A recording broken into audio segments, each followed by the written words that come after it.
Big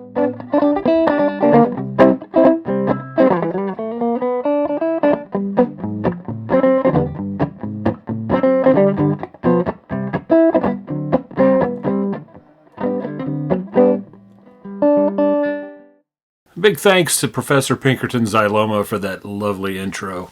He's playing on a Filmosound 179 amplifier that was built in the 1940s or early 50s, and through the speaker cabinet that comes with it.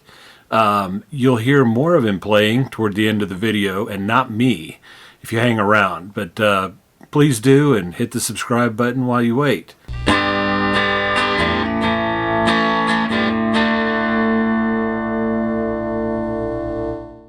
Hi friends, welcome back. Filmosound amplifiers were made by the Bell Howell company in several models over the years, and they become very sought after by tube amp modifiers and builders. Chassis are cast, I think, so they'll probably last forever. Me personally, I have a bit of a love-hate relationship with these things. I saw my first one, at least pictures of it, a decade ago, and I said when I looked underneath it. But then Professor Pinkerton called me and said he had bought one, and asked if I would modify it for him. Come out to the coast, we'll get together, have a few laughs. And I said, you know, I should probably actually try this before I totally poo-poo it. So guess what? I did. And yeah, that's all I'll say about that right now. You can read all about it in the Mud Audio blog. The link is down in the description. The good professor managed to score the projector with the amp as well as the speaker cabinet, all in really good shape, considering they were probably made just after World War II.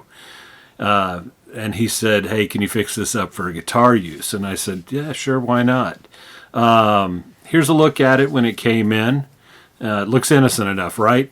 But when you turn it over and look underneath, you get an idea of what might scare a lot of people off. I don't think there's much room to pack in any more components down there. There's definitely a lot going on. Let's take a look at the schematics. This is the schematic for the Filmosound 179 that I was working with. I pulled this down off the Australian Council of Film Society's website. Thanks to them for keeping it up there. It's actually available a few places on the internet. It's a pretty standard tube lineup for amplifiers of the day. You have a 5Y3 rectifier, 6J7 input pentode, 6SL7 also in the preamp and phase inverter duty, and you have a pair of 6V6s for output.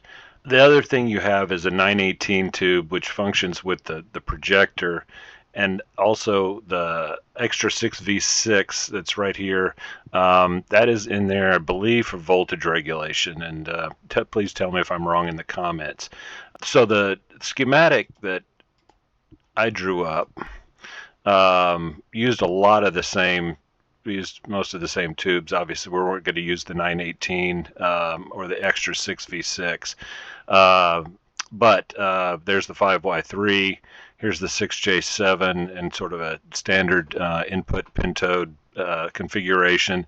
If you've looked at any Fender schematics or really any of the amps at the time around the 50s, this is a pretty standard volume tone setup, along with the second preamp tube and the phase inverter. Then you have your 6V6 outputs, cathode biased, and 16 and an 8 ohm output. Originally, those were both there. The 16 ohm output goes to the speaker cabinet that the client provided, and it's a Utah speaker, and it sounds great. So it's a simple circuit, but one that's proven and really has a good sound to it. Ultimately, most of the guts had to go. I just had to tear them out because they were way past their expiration date, and that was going to make the amp pretty noisy and unreliable. About all that was left was the transformers. The power transformer and the output transformer were really, really good. And of course, the chassis was terrific. Even the pots were a value that didn't give us much range, and so they had to be replaced also. Then it took me a while to figure out how the parts were going to go back in. It was kind of like building the plane while flying it. It took several months to do. So a few months later, I ended up with this. Now, it's still cramped in there, but it's much simplified.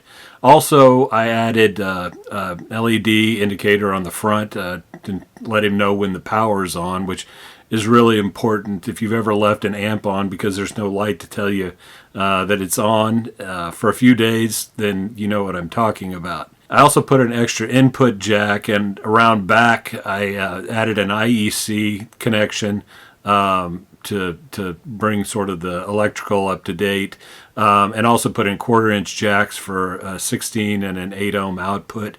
The speaker that came with it is 16 ohms, and he's going to be able to use this with another speaker cabinet if he likes. So it's going to be very versatile. Let's hear how it sounds from somebody who is not me.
I hope you enjoyed this video and you found it entertaining and maybe a little bit useful. And please consider subscribing to the channel if you like what you're seeing. There's going to be more videos ahead. So take care, everybody, and go build something.